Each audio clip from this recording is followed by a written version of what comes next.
ఒక బాటసారి, ఒక బాధ్యత కలిగిన మనిషి, పనిలో పోతున్న ఒక బాటసారి బావిలో నీళ్లు చేదుకొని తాగిన తర్వాత బావికి వీపు చూపించి వెళ్ళిపోవడమే కదా, అంతే కదా. బాబాసాహెబ్ మిషన్లో కూడా ఒక వయసుకు వచ్చిన ఒక మిడిల్ ఏజ్ లేదా బాబాసాహెబ్ వల్ల లబ్ధి పొందిన, చదువుకున్న ఉద్యోగాలు పొందిన ఉద్యోగస్తులు, వీళ్ళందరూ కూడా బాబాసాహెబ్ అనే ఆ బావిలో నీళ్లు చేదుకొని ఇంకా సంబంధం లేదని వీళ్ళు చూపించుకొని వెళ్ళిపోయినారు.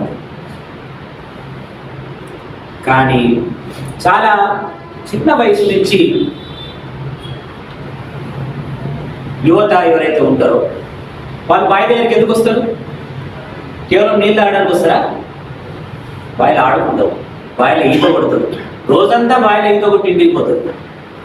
ఆ బావితో ఒక ప్రకృతి సిద్ధమైన ఒక అనుబంధాన్ని ఏర్పరచుకుంటారు. ఆ బావికి ఏమన్నా అయితే ఈరోజు చాలా మందిని మనం చూస్తుంటాం, మా ఊర్లో బావి ఉంటే బావి ఎండిపోయింది, ఈ బావిలో ఇట్లా ఆటలు ఆడుకున్నాం, ఈత కొట్టుకున్నాం, ఈ బావిలో ఈత నేర్చుకున్నా, మా మేనమామ పైనుంచి దొప్పిండు, మా నాయన నాకు చెప్పకుండా వెనక నుంచి దొప్పితే ఇబ్బంది పడి చచ్చిపోతా అనుకున్నా ఈ స్ఫూర్తులను గుర్తించారు. కాబట్టి బాబాసాహెబ్ అనే ఒక ఆహ్లాదకరమైన, ఎంతో జ్ఞానంతో కూడిన భవిష్యత్తులను నిర్మించే ఈ బావి దగ్గరికి, ఈ బావికి ఎమోషనల్గా కనెక్ట్ అయ్యి ఉండే యువతని మనం తీసుకురావాల్సిన అవసరం. ఈ యువత బాబాసాహెబ్ దగ్గరికి రాలేదు కాబట్టి మిగతా సమాజం అంతా కూడా ఆయనతో పాటు నడిచిన, ఆయనతో పాటు ఉన్న అనుయాయులు కావచ్చు, ఆయన తదనంతరం కావచ్చు, బాబాసాహెబ్కి అందరూ వీపు చూపించి వెళ్ళిపోయారు, అంతే లబ్ధి పొందు. స్వార్థపూరితంగా వాళ్ళ జీవితాల్లో వాళ్ళు నిమగ్నం అయిపోయింది.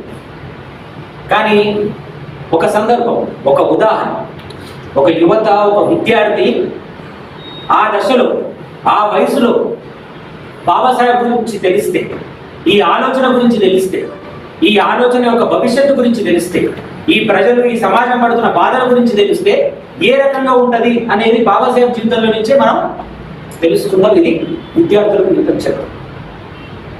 బాబాసాహెబ్ అంబేద్కర్ దగ్గరికి సోలాపూర్ అనే ఒక ఊరు నుంచి ఒక చిన్న ప్రీ మెట్రికులేషన్ అయిపోయిన ఒక అబ్బాయి బొంబాయి రావడం జరిగింది.